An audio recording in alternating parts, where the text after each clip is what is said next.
what does gutsy mean to you?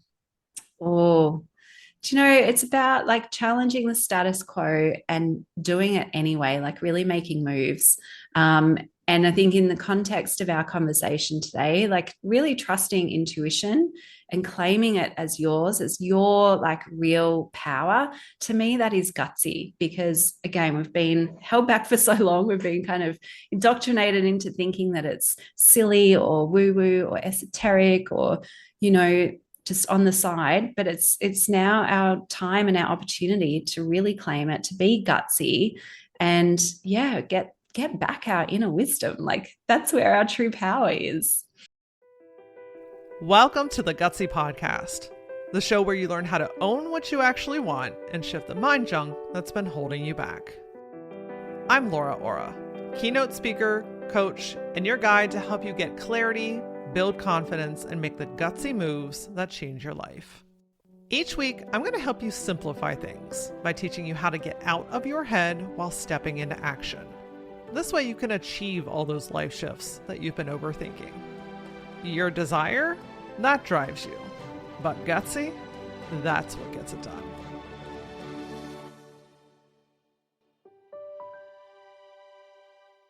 You've got the vision board, the affirmation, the moon water, the mantras. So why is your manifestation not working? Today, I'm joined by Brigit Esselmont, founder of Biddy Tarot, for a deep conversation about why manifestation sometimes misses the mark and some of the common blocks that are interrupting your ability to not only receive, but to hold what you truly desire. And a little added bonus, if you've been kind of curious about tarot cards or how to use them, Brigit teaches you how to use tarot to reveal what's holding you back so that you can finally move forward. Brigit even asked to pull some cards live for me on the show to unveil some truth about my speaking career and my visibility. So really fun to dig into. If you're ready for your manifestation work to actually work, and you could use a few easy tools to integrate into your practice, whether that's in your life or your business, then this episode is for you. Brigit is an intuitive entrepreneur, best-selling author, and founder of Biddy Tarot. In 2012, she walked away from a successful corporate career to become a tarot reader. And now she has a 7-figure business dedicated to bringing tarot into the mainstream, helping millions worldwide to trust their intuition, access their inner power, and manifest their goals using tarot as a guide. Brigit's been featured in Huffington Post, Mind Body Green, Hello Giggles, and the Being Boss podcast, and has appeared on stage in front of live audiences across the US and in Australia. I was particularly giddy to have this conversation because I'm a sponge for all things energetic and intuition and tools and tarot, and I want all of the magic. And then I want to use said magic to expand my life in meaningful ways. So this is a really rich conversation and such a simplified way to start to use tarot in your life. So I'm going to shut up. Let's just get into this. Welcome to the Gutsy Podcast, Brigit. Thank you so much. It's awesome to be here. Oh yes, we are talking from across the world. You're in Australia. I am in the US. It's just fascinating to be able to connect with like-minded people all around the globe. Yeah, it's a gift, isn't it, that we can have this kind of global connection and these good conversations. For sure. So we're gonna dig deep into manifestation and tarot, which I am stupid excited about. But first, I want to hear more about your story and your journey because you've had quite a story that's led up to this and lots of burnout, and you've read for 10,000 plus people. I mean, stuff has changed for you. So tell us a little bit about your backstory and how you got here. Yeah, well, I guess it started almost like 30 years now. I always think it was 25, and now I realize I'm getting older. So it is, it's getting closer to 30 The time now. does keep going. I've heard anyway. Yes. Oh, what a tragedy. No, but so back in my teens, I was always very interested in all things spiritual. I used to like wake up at 4 a.m. I'd do these candle gazing exercises to try and get my psychic ability up. I'd learn about like witchcraft. I even was Christian for a while and read the Bible every single day. I learned about multiple different religions. So I always had this like calling to something much deeper. And then when I was 17, I had a tarot reading that was really, really insightful. It's my first reading ever. And I thought, wow, this is amazing. So I thought this could be a fun trick to learn to impress my friends. So I start learning the tarot, but pretty soon after I realized this isn't just like a fortune telling tool. This is something that is deeply spiritual and deeply connected to so much more meaning in our lives. I almost see like these 78 cards that are in a tarot deck. It's as if it's like a whole storybook of our lives, and every card is a reflection of something that we experience throughout our lives. So when I access this tool, I can really see how all of those threads, especially as a teenager, started to come together. And I had found something that was just, yeah, really integrative. So from then on, I was working in corporate, I was studying at university, I was doing like commerce. I worked as a management consultant for a good 10, 15 years, but I always had tarot on the side. It was like my way of being able to express more of my intuitive self whilst I was showing up all suited and booted and, doing the normal things, right? But on the side, I'd have this website, Biddy Tarot. And as I was learning tarot, I would put on like all the different cards I was learning about, and I started offering tarot readings. That's kind of how I got to that 10,000, clients, which is insane. But it was always this little side thing that I had, this little hobby, right? And especially when you're working in corporate, you think, oh, I've got to show up in a certain way. And I'd always kind of keep this secret. But it wasn't until about 2012 I was like, you know what? I think I'm onto something here. I had started to get into the top like Google search rankings. People were finding my site really easily. And I thought maybe this is more than just a little side hobby. And so 2012 was when I decided to leave my corporate job, completely freak out my mum and my dad, who was like, what are you doing? You've studied so hard, you worked so hard. Why are you throwing it all away? And I'm like, no, you don't get it. Something in my gut is telling me it's time to break free from that, step into this new path. And I know that everything I've learned over these last 10, 15 years in the kind of traditional world will support me in really creating something successful and thriving in this more intuitive world. So it was definitely that moment of following and trusting my gut, but also believing in myself and believing in the path enough to really own it and claim it. I will admit, though, it did take me a couple of years to finally change my LinkedIn profile, because I was like, I keep saying to people, oh, I have Biddy Tarot, I do tarot readings, I teach tarot, but I used to work in corporate and I have a master's degree. I'd find myself compensating. I still wasn't fully claiming it. But after a few years, I was like, no, this is it, own it, claim it. And I think there's something really powerful in that for everyone, in that, if there is that little spark inside of you of trusting your intuition, trusting your inner wisdom, and yet there's another part of you going, oh, it's too weird or woo-woo, like, it's time to really own that and claim that, because that is what gives you this beautiful, deep sense of power. So you can step forward and just own that intuition. So yeah, that was really important for me. And then from there, it's kind of, here's the sort of the short story is like, it's blossomed into a beautiful business and really a community where we have thousands of members. We have millions of people come to biddytarot.com every year. We offer certifications in tarot. We help people from the very beginning of their journey right through to creating a business in tarot. I have books, tarot decks, a beautiful private community of readers as well. And yeah, and an awesome team of about 10 people who work around the world as well. Wow. Oh, it's so inspiring. This is why I love to start with the story, because it's easy to look at where you are now and say, oh, she's got this wonderful business and all these followers and she's doing what she loves and all this, but we have to go through that. We have to make those gutsy moves, right? Yes. To get to that point. And I love that you brought up it took you a couple of years to shift the LinkedIn profile. What is it about LinkedIn? I mean, it just carries an energy of its own, like a very such a facade in so many ways. Like people really, it's very performative in many ways. And Very recently, I just took the guard down. I'm like, I am going to be who I am on TikTok and Instagram and Facebook, on LinkedIn too. And Yeah. that's okay, because the right people are going to be like, you know what? That's the different kind of energy that we've been looking for this whole time. So it's a Yeah. weird place sometimes. But you got to question, why is it that we've been hiding this part of ourselves? And for me, it takes me back, to the witch trials, the witch hunts, Yeah. and centuries of this divine feminine being oppressed and repressed and hidden and so on. I am at the point now where if someone asks me like what I do, of course I'm going to say that I do tarot, and I'm going to talk about my beliefs and my philosophy and so on. And if they're all like, oh, that's woo, whatever, I think, oh, too bad for you. Like, you're missing out. Sorry about that.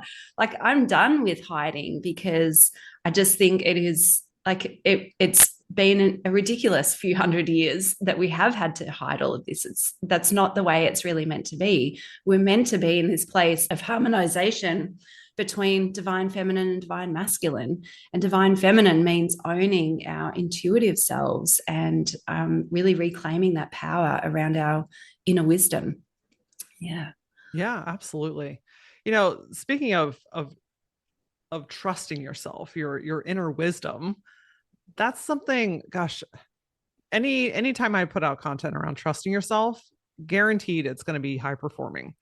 And it just tells me that as a collective, as a whole, we just still are not trusting ourselves. How do you recommend, or what do you like to do to build that inner strength, that inner trust? Because it's a compass. It's guiding us. It's Mm. practically giving us the answer. Sometimes we're just not trusting it.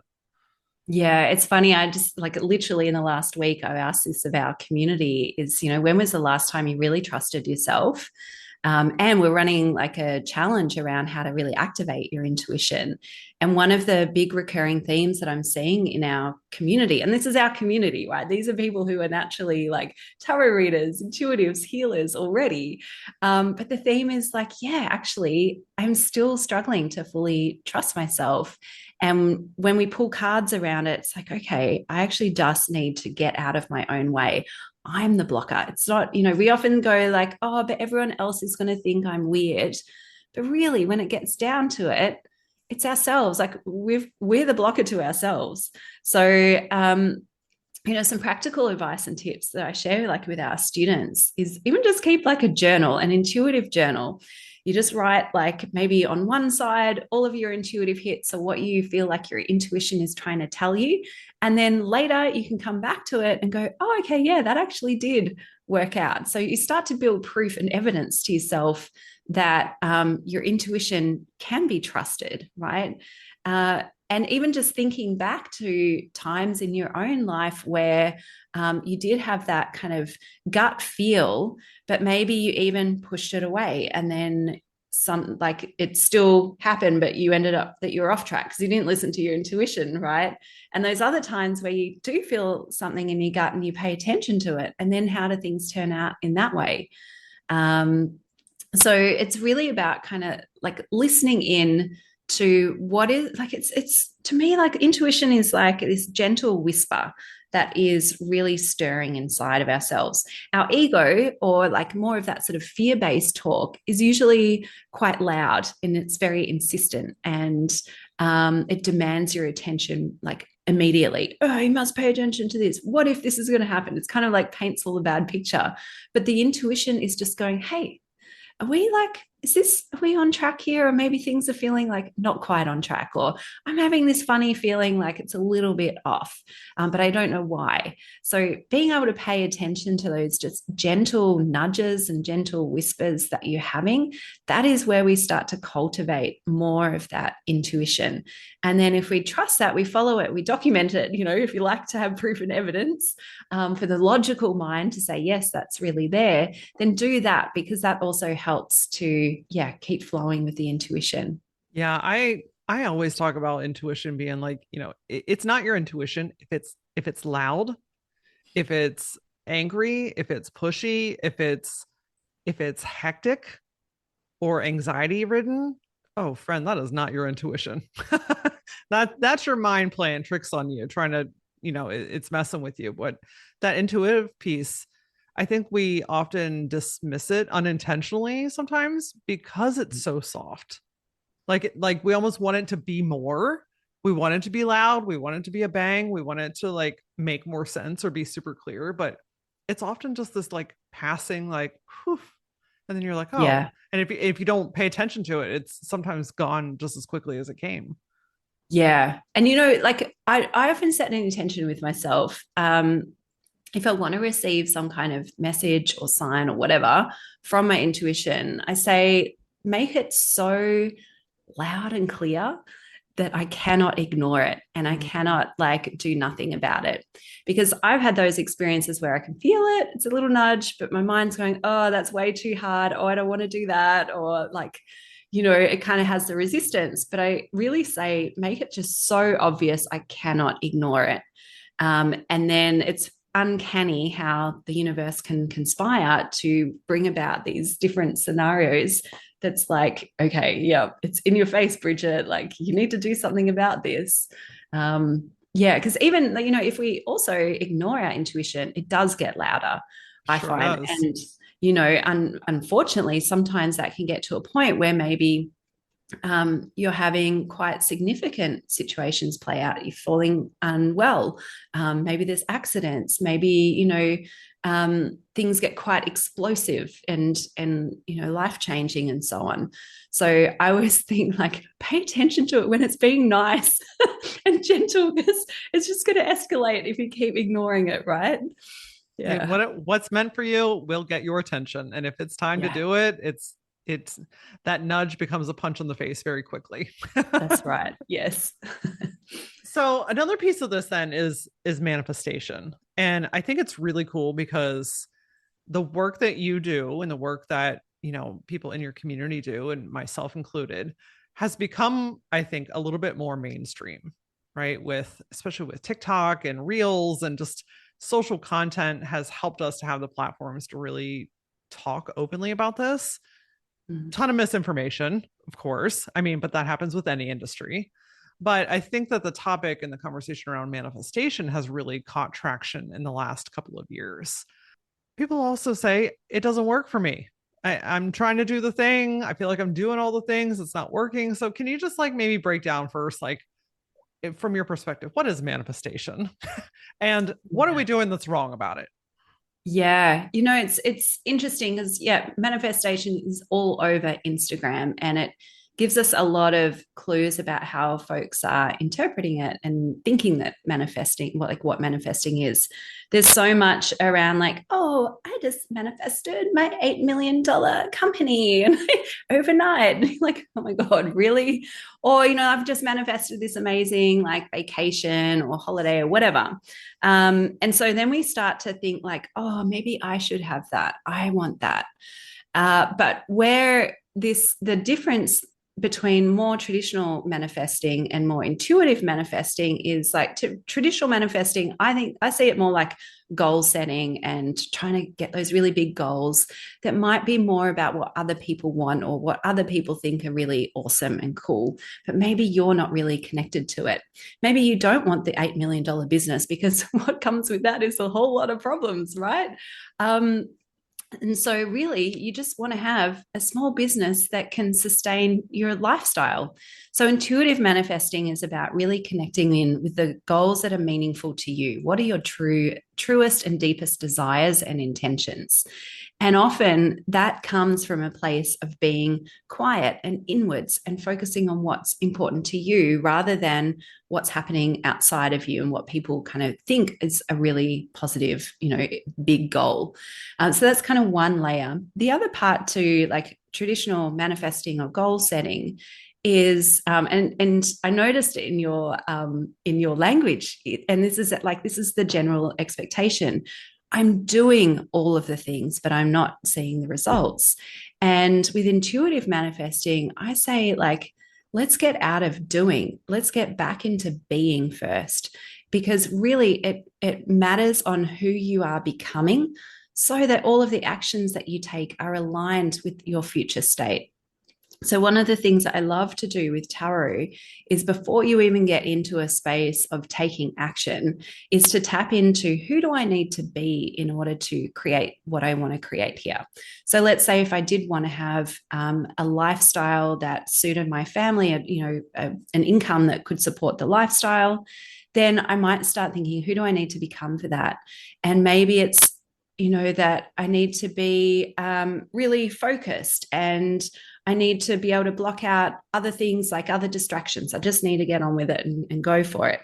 Well, funnily enough, there's a tarot card, Chariot, right, that could actually be like the archetype of what you want to work with. The Chariot right here, he's got opposing forces, these two sphinxes in the front, trying to pull him in different directions, but he's the Chariot, he's the driver of this vehicle, and he stays focused. And so we can use tarot in a way that also helps us to really tap into who we're becoming, who, like, those qualities, those characteristics. And then from that place, then we can take action, because we're taking action from knowing, like, it's almost like having an operation, like what is it, like I keep thinking of the phone, when you've got to like upgrade your phone, because if you put apps on an old phone, they don't work, but you've got to upgrade the phone first. You've upgrade your own sense of being, and then you can put on the app so that you can do the things that you want. So we have to go through this upgrade to, really be able to access those bigger manifestations. Okay. So before we get into the doing, get into the being first. And Yes. that's just taking that kind of quiet moment and saying, like, who do I need to be? How do I need to show up for this before I take action? Is that what I'm hearing? Yeah. And, like, it's almost like, let's say if this was, if it was for your business and you've got the Chariot and this is like your archetype that you want to work with, anytime that you sit down to work on your business, before you start the doing, get into the being. Okay, how can I embody this energy of the Chariot? How can I be that person who is able to pull together opposing forces, multiple distractions, and can bring that together and drive forward towards my goal? Okay, how can I bring that into my body? How do I feel it? Do I even like change the way I'm sitting, feeling? And then I go and I take the actions in the business. I work on my day. I decide what I'm going to focus on, and so on. And so it's actually quite an ongoing and continued process of getting into the being first and then doing the doing. Because if we just tried to do from an old way of operating, like maybe we're scattered, we like lots of different shiny objects, right? We're going to keep trying to do all the right things, but we're in the old model. So it's about upgrading first and then doing from that place. And then we unintentionally keep creating the same things that we're trying to move beyond from. Right. Yeah. Oh, yeah. gosh, that makes so much sense. What else do you see that people are doing when they are manifesting or trying to manifest that's kind of blocking them or stopping them from that stuff actually coming through for them?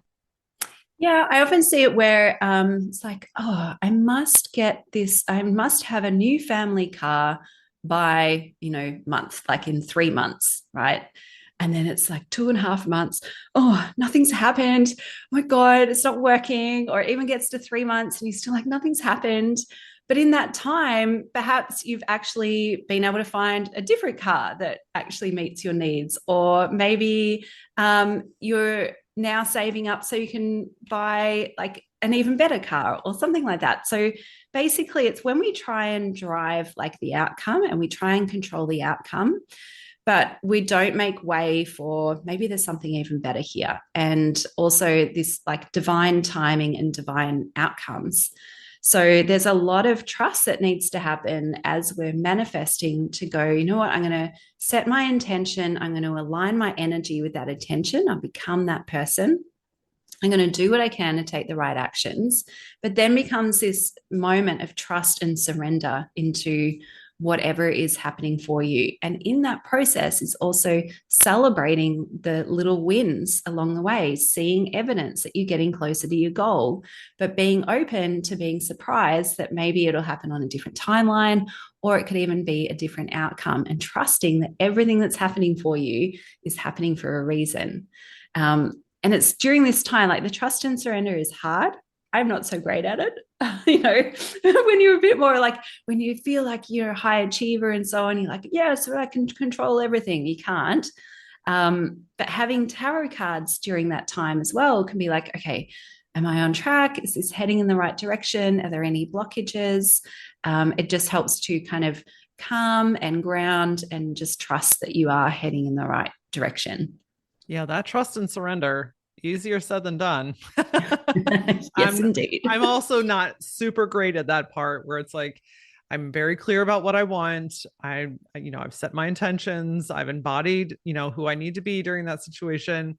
And then it's like what feels like crickets. And I'm like, nothing's happening, and you have to be really, I mean, I do anyway. I have to be very careful of not getting in a reactive state when you're in that, because then I want to go in and do, right? Like you just shared with us to not.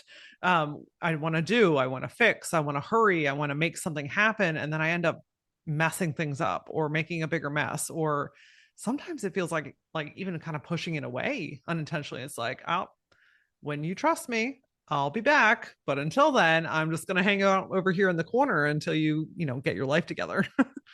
Yeah, because isn't it the way we go like, oh, it's not happening. Oh, it's still not happening. So we're feeding this energy of it's not happening, but Yeah. we're missing all of those awesome things that are happening that maybe are like little micro wins along the way. And if we were to focus our energy on that, that's where the energy can grow a lot more.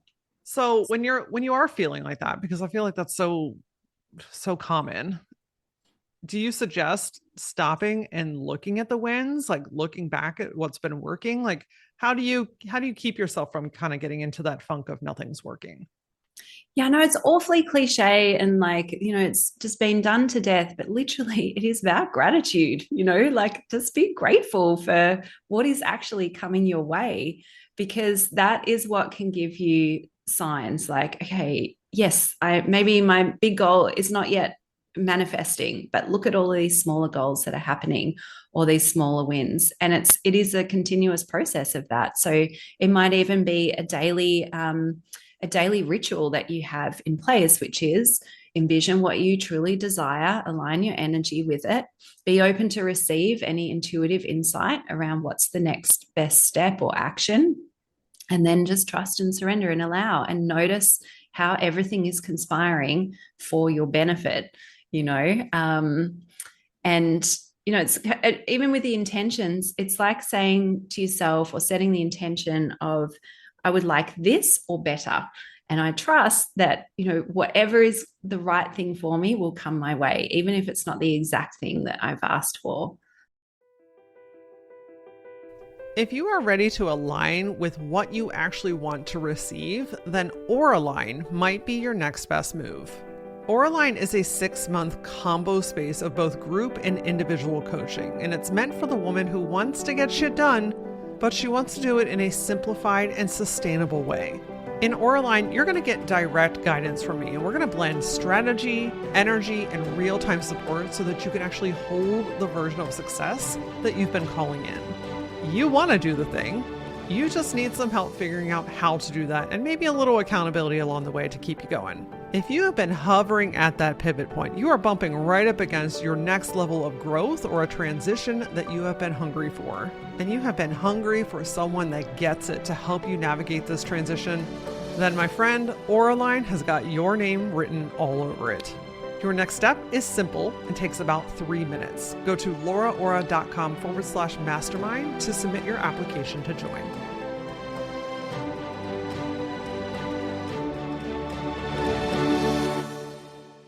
So good. Or better. I want to call out that phrase. I want this or better. Because sometimes we set our own upper limit and we kind of stop things when there's actually something so much more beautiful or bigger or more aligned or more perfect timing, but we're just like focused on one specific thing. And you got to be careful too, right? Because you think, oh, I want the goal of really $1 million business, right? But do you, like, once you get there, is that actually the thing that you really want? And whatever comes with that, and again, trusting that even if the next year ends up that you're making a few 100,000, like that's awesome, amazing, right? And maybe that's better for you. Maybe it's more profitable. Maybe it means you've got more time with family or for yourself and so on.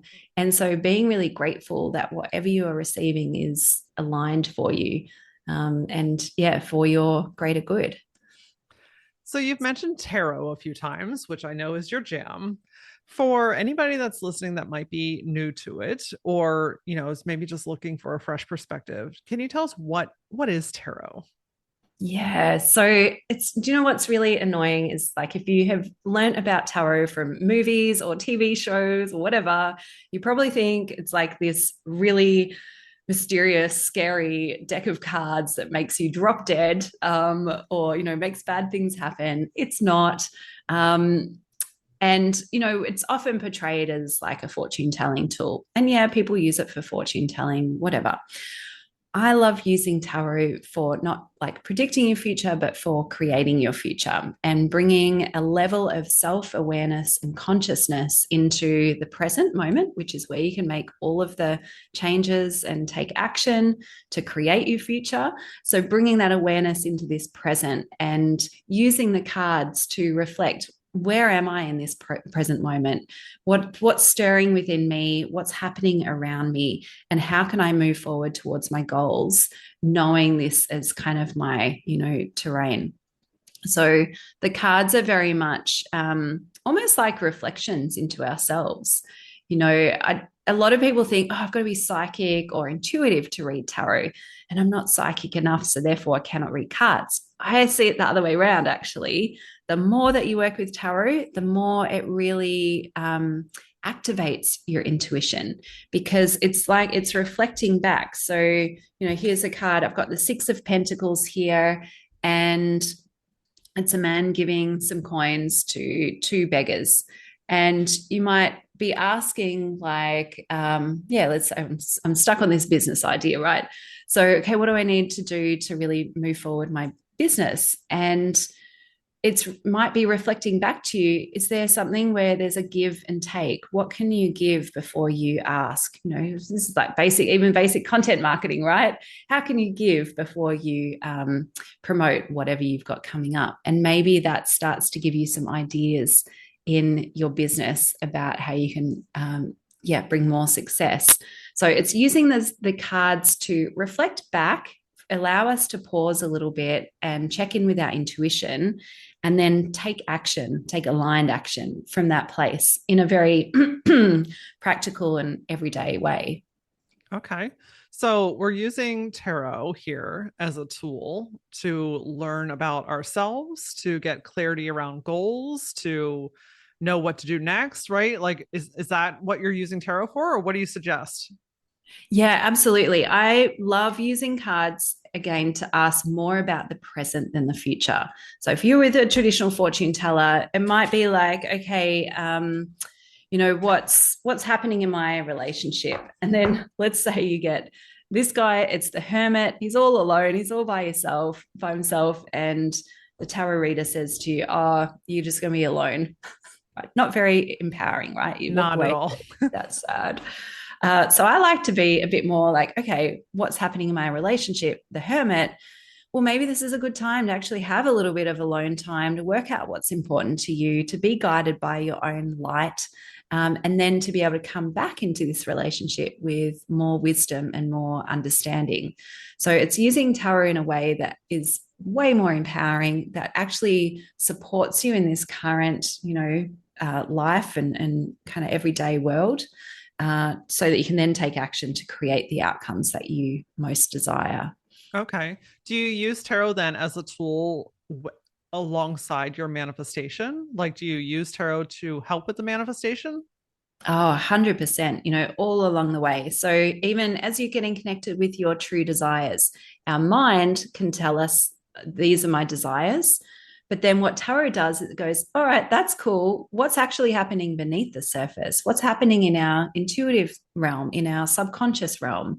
And so I might think that I really want, maybe it's like, oh, I want to attract like really exciting relationships. But then I go, okay, I've got this Knight of Pentacles. This guy is a lot about steadiness and kind of staying the course. And you might go, okay, do I actually want all of these like casual relationships, or am I looking for something that is a bit more steady? And that's a reflection back. And you go, well, actually, maybe that is what I want. And then I'll realign my goal or intention around that. Another one is like with limiting beliefs. This is probably where my favorite like place to use tarot is, because we can go, let's say we've got the goal, and then we go, oh, yeah, but I can't really get to that, right? We have these limiting beliefs that come up. We think we know what those beliefs are, but tarot will then help us dig a little bit deeper. And I'm wondering, do you want to play with the cards on this one? Absolutely. Have you got a goal that you're working towards, but you feel like you're struggling to get there? Do I, friend? Do I? I sure do. Yes. All right. And we're just playing here. Do you want me to share what that is, or? Just high level. Yeah. What's the goal that you're working towards? What's getting in the way? I am working on booking more paid speaking events. And what's getting in the way? Your guess is as good as mine. All right. Awesome. It's felt like a bit of an uphill battle for quite a while. Yeah. Neat. Okay. So what we can do like with the cards is ask like, what is the underlying limiting belief here? And that can again help us tap into a bit more of that subconscious level. Oh, interesting. Okay, let's see where this goes. Okay, so the first card I pulled for you is the King of Cups as a limiting belief. So the King of Cups is actually someone who is very grounded and has control over his emotions. So he's able to show up in a very authentic way and be very strong and grounded. So I'm curious, like, in relation with this type of card and energy, how do you feel that you're showing up with your public speaking? Do you feel really grounded, or does this feel a little bit wobbly? I feel very grounded. If you would ask me this a year ago, I probably would have been wobbly, but now I feel very grounded, very clear, very solid in who I am as a speaker, but also my messaging now.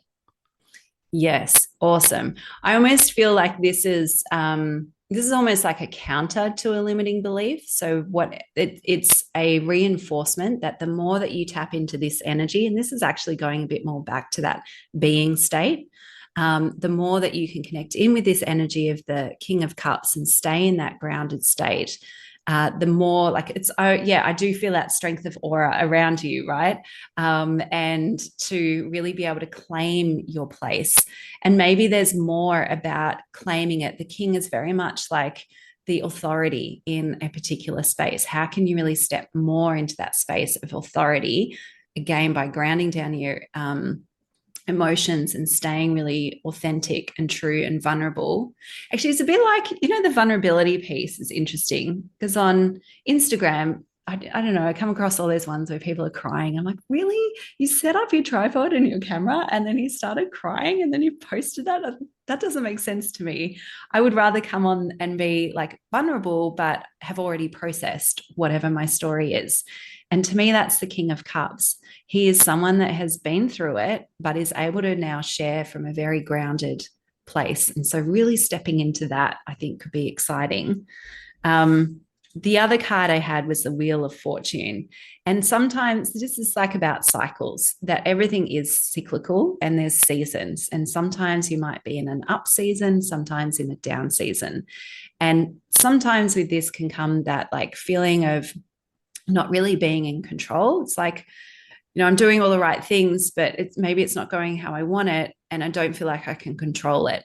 So that might be something to play with. Is this something that is truly outside of my control? And I just accept that there are up seasons and down seasons? Or is there something that I can bring back into my realm of control with that as well, which is nicely guided by the King of Cups, who is very grounded and is like the master of his domain. Does that make sense? Absolutely. Well, and I mean, we love a good Wheel of Fortune card too, because that correct me if I'm wrong, that also speaks to things working and fortune following that. So that grounded energy with the Wheel of Fortune. And, the season is, it makes total sense. At time of recording here, it's summer in the US, and people are just non-existent right now. They're on vacations, they're out of office, they're using paid time off. So I'm just not getting a lot of response back right now. So I would imagine that's probably what that's picking up on. Yeah. Yeah. And again, it's just stay like keep trusting yourself. You know yourself, you know your message. You are really deeply grounded in that. And then just, yeah, know that there are cycles. The other thing that I also find interesting with the wheel is you've got these four characters around the card, and I see them as guides. And oftentimes it can mean that you've got more support than you realize. Are there guides like human guides, but even spirit guides that you can call on that can support you in coming back into an up season, up cycle as well? Asking for So help. yeah. And, it could be as like practical as a booking agent, or it could be a bit more woo as like calling in your angels if you connect with angels or spirit guides, or even ancestors who have passed who might be able to support you. It's calling in different layers of support. That's a great reminder. And I think a testament to why using tarot can be so powerful is like it's a subtle reminder that, hey, I don't have to do this alone, Yeah. because I am a high achiever. I am an eldest daughter. I am a leader. I've been conditioned for not just my lifetime, but, many lifetimes prior to this one, to go at it alone, to be independent, to forge my own way. And so that to me, and how I'm receiving that right now, is like, hey, girl, actually, to get to where you're going, you have to lean on others. And whether that's Yeah. a physical other or a spiritual other, heck, I'm open to both of them. I'll take all the help I can get. I will receive all the good help I can get. Um, Yeah. I will receive, but just that subtle reminder of like, I have to ask, right? Like, I don't know. I feel like maybe somebody else needs to hear this right now too. Like, will people just show up and do? Sure. But I think in times of growth or in times of challenge, sometimes we have to be gutsy enough to say, hey, I need some support and help right now. Yeah, absolutely. And yeah, we don't have to do it on our own. And I think it is interesting, like as strong, independent women, we think like, oh, I've got to be resilient and got to do it. It's all ourselves. Like, no one else is going to be like jumping in and saving me, right? Because we're out of that like damsel in distress space. But sometimes that can work counter, because it can mean that we then end up taking on all of the burden over responsibility, thinking like we're carrying it all. I can relate very much with this. And, knowing like there is more access to people to help you on all of the different realms. And yeah, it's okay to ask. It's okay to get that support. In fact, it's probably going to amplify your efforts, right? Well, I was just going to say, I think especially when you're asking the right people, and definitely when you're asking your spirit team, they're delighted. It's like they've Yeah. been waiting. They've been Yeah. waiting for you to ask. Like they just want to pour into you, but you know, the right people are excited to be a part of whatever you're doing or creating or building. Yeah. That's it. Yeah. Oh, Neat. so good. Thank you for that message. I needed that today more than I realized. So I appreciate Oh, that. good. I'm I'm glad. kind of curious because I gotta imagine somebody's thinking like tarot sounds so fun and interesting, but I don't know what all that means. I don't know how to interpret it. I don't know what a pentacle versus a sword is. Like how do I read tarot to even know what it's trying to tell me? What do you recommend? Yeah, when I first started, I was coming out of like school and I was in university. I was very academically minded, and so I thought learning tarot would mean like to master it, I'd have to rote learn everything. I'd have to read like so many books. I'd have to memorize. I literally had like notebooks upon notebooks where I've written things and I've reread them, and I'd like spot test myself, like all of the things. But I got to this point where I started doing readings for others, and sometimes it'd be great, but I'd get halfway through and then I'd go blank because I've forgotten what it means, and then I get flustered and whatever. And it was only at that point where I thought, okay, I've just got to forget all of this stuff that I've learned, and I've got to actually just trust my intuition in that moment. and then kicked in a whole new set of like skills and techniques, which was a lot more about, yeah, connecting with my intuition, flowing with things like the symbols, the stories in the cards, noticing what am I feeling, what am I thinking, what am I seeing when I first see this card. So now when I teach my students, it's a whole lot less about go and remember what all the cards mean and learn all this stuff. I'm like, let's just start with like look at the card and go, what's happening in this card? This is the Hierophant.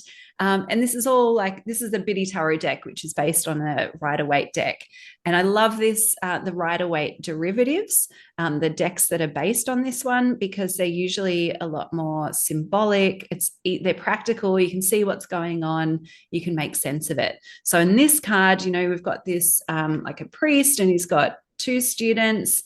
And you might go, okay, what do I think? Like, what am I seeing or feeling when I see this? What's the story being told? Like, Laura, what do you see when you look at the card? Yeah, I mean, I see like the priest is teaching something. He's guiding something. Like the two guys in the front are hungry for information or for guidance, or kind of tell me what to do. So there's very much like a hunger in this card to me. Awesome. And then I'm just going to invite you to see if there's something you haven't seen yet.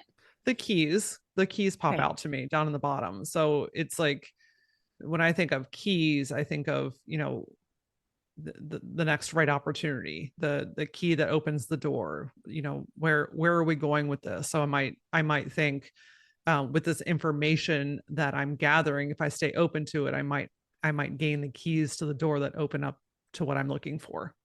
Fantastic. Now, have you studied any tarot books to try and Never. like learn that? I mean, No, you haven't.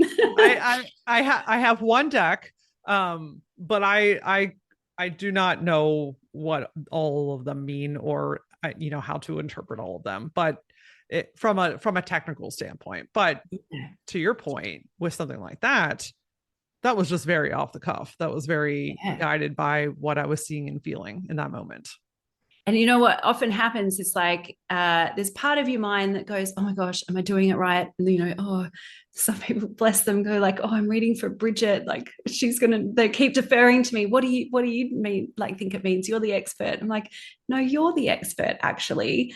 So we've got to kind of put this part of ourselves to the side, that one that wants to be right and correct and thinks that everything is black and white, and actually say yes to the part of ourselves that, again, coming back to intuition, what we talked about, trusting ourselves, trusting our intuition, allowing it to be heard and seen and, witnessed, and then seeing what is in that card, what's speaking to you in that moment. Because that piece around like teaching, what's the key? Maybe this has something to do with public speaking, just because we were talking about it. Is there like a key that you haven't yet accessed in what you share and present? What is that secret key? Maybe in one of your presentations, you might think about what's the secret key to X. These could be little breadcrumbs that actually lead you to more creativity or, more expansiveness and so on. So I guess the main, like when you ask, like, how do you actually go about interpreting them? We actually can access the power of tarot in just a few minutes. You don't need to have memorized everything and, be an expert and so on. You can start to get a lot of insight from the cards pretty much from the get-go, so long as you know like what you're looking for and you're allowing your intuition to open up and, be ready to receive that. Yeah, I love it. It simplifies it, because I think it can be a little bit intimidating at first. Or you're like, oh, I don't know what about 4 coins versus 9 coins, and like, what does it all mean? But I love that you're bringing us back to that original message of trusting yourself, and whatever you're seeing and feeling from it, trust that that's what's guiding you. Yeah. I mean, look, I'll be real. Like, there is definitely a lot to learn with tarot, and there's a lot of benefit by learning more about, numerology, symbolism, what's the origins of, what we see in the cards. Because I will say, sometimes when you see like the TikTok tarot and you're like, oh my God, they're just making this crap up, it's like, it doesn't even relate to the card whatsoever.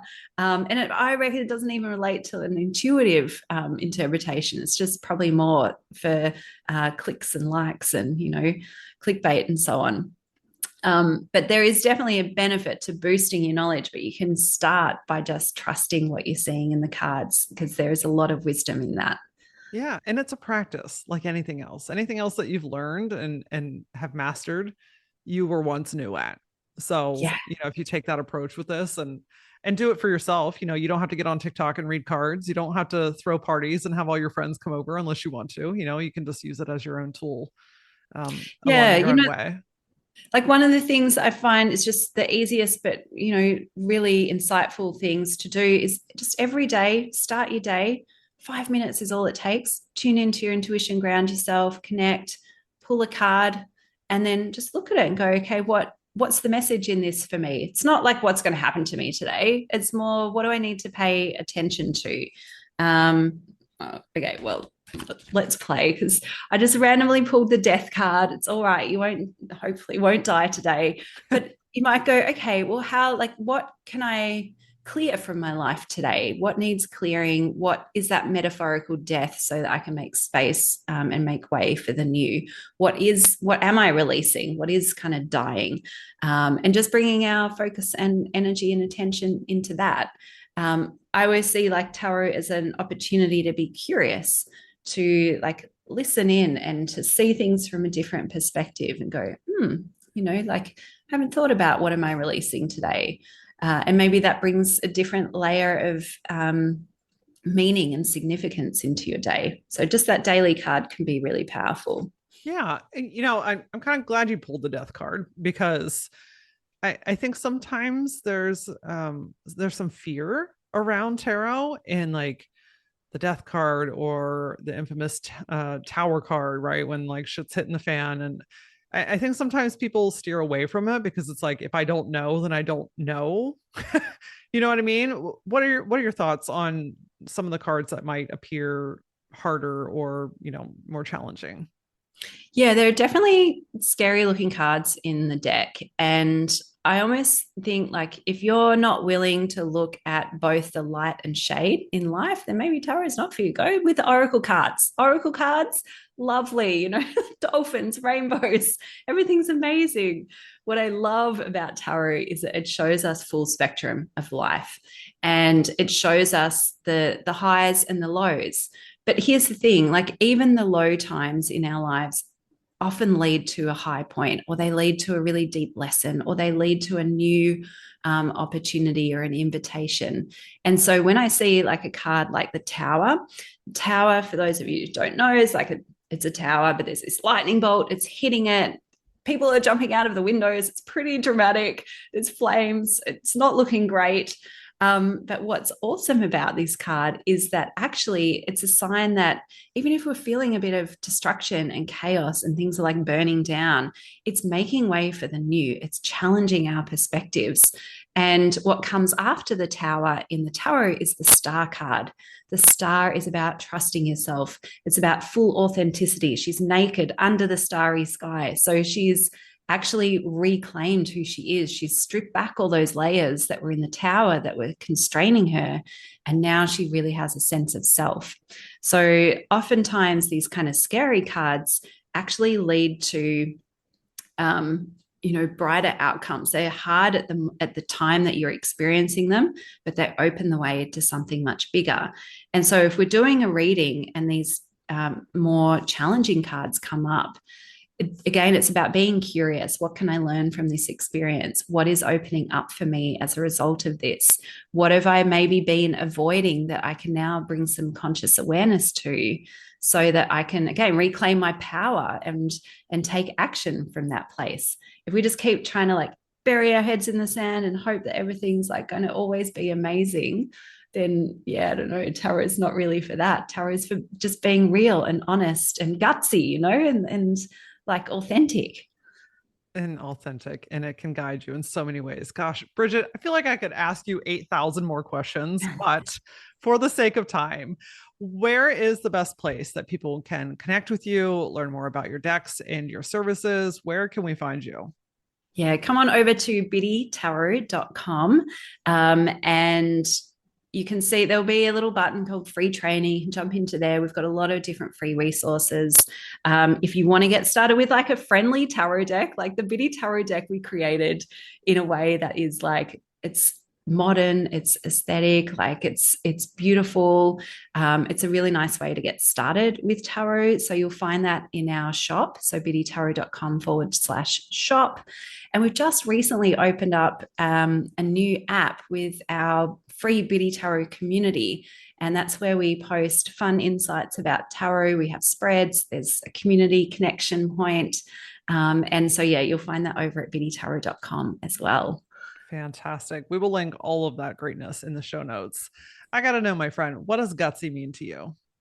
Oh, do you know, it's about like challenging the status quo and doing it anyway, like really making moves.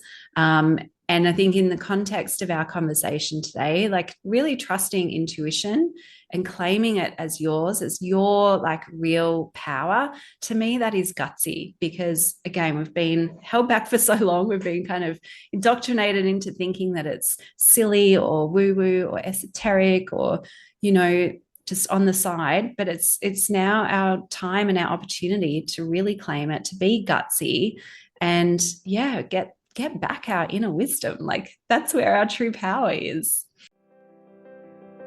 Oh my God. Did you learn so much today? Like I am over here like a literal sponge. I just want to listen to this episode over and over again because I love the way that Brigit breaks this info down.